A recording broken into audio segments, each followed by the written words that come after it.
talk a little bit about low back pain. Yeah, right, we're chiropractors, low back pain. But a lot of times people will have this low back pain that goes down the legs that they really look at and they're like, oh my gosh, this is terrible, I need surgery today. No, that's not the case. Or cortisone injection, that's generally not the case. Let's go ahead and understand this. We can see these over here. This low back pain that's radiating is generally coming from this rounded posture when we're seated, our chronic technological posture.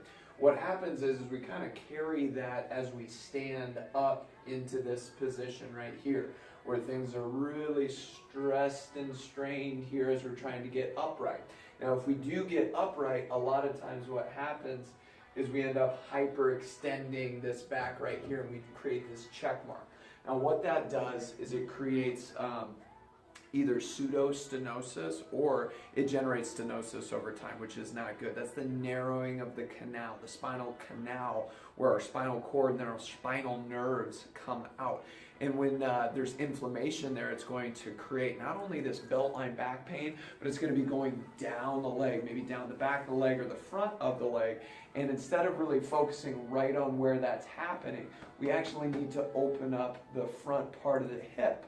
Again, watch that again. I'm hyperextending the low back. If I open up the front part of the hip, I'm able to really neutralize that position, reduce that compressive nature, that inflammatory nature around the joints and the discs and the nerves. And not only do I feel good, but I start to recalibrate from that chronic seated posture. I bring that back with me so I'm less vulnerable as I move forward. Let's take a look at how to do that. So just like most things, we want to be able to attack them when they're hurting us. And most of the time this is surrounding the seated posture. This is when we're at work, when we're at home, whatever it is, whenever we're seated. A lot of times it's just on the couch when you're watching TV.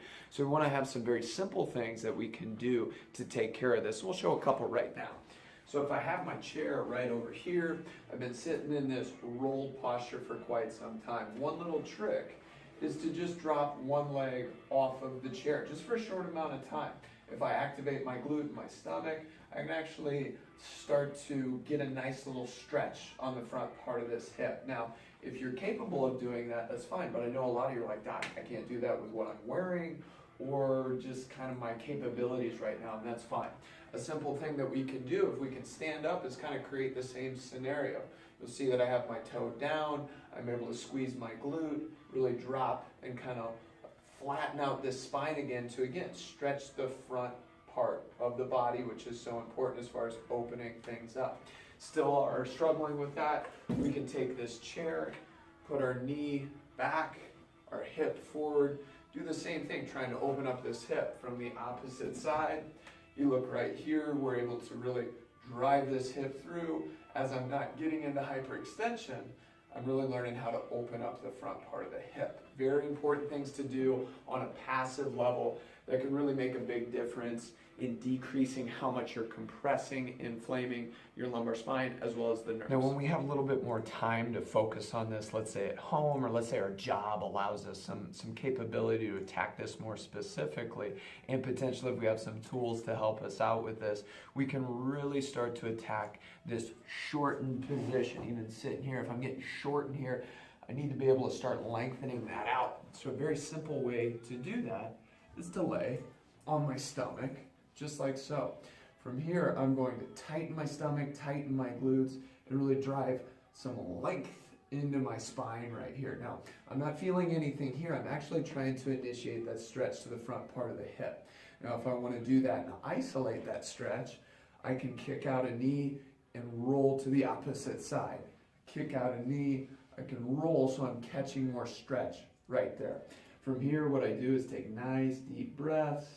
I can kind of drive up, relax, drive up, relax. You can do a lot of things, but really we're undoing that chronic seated posture by bending kind of backwards to do the exact opposite.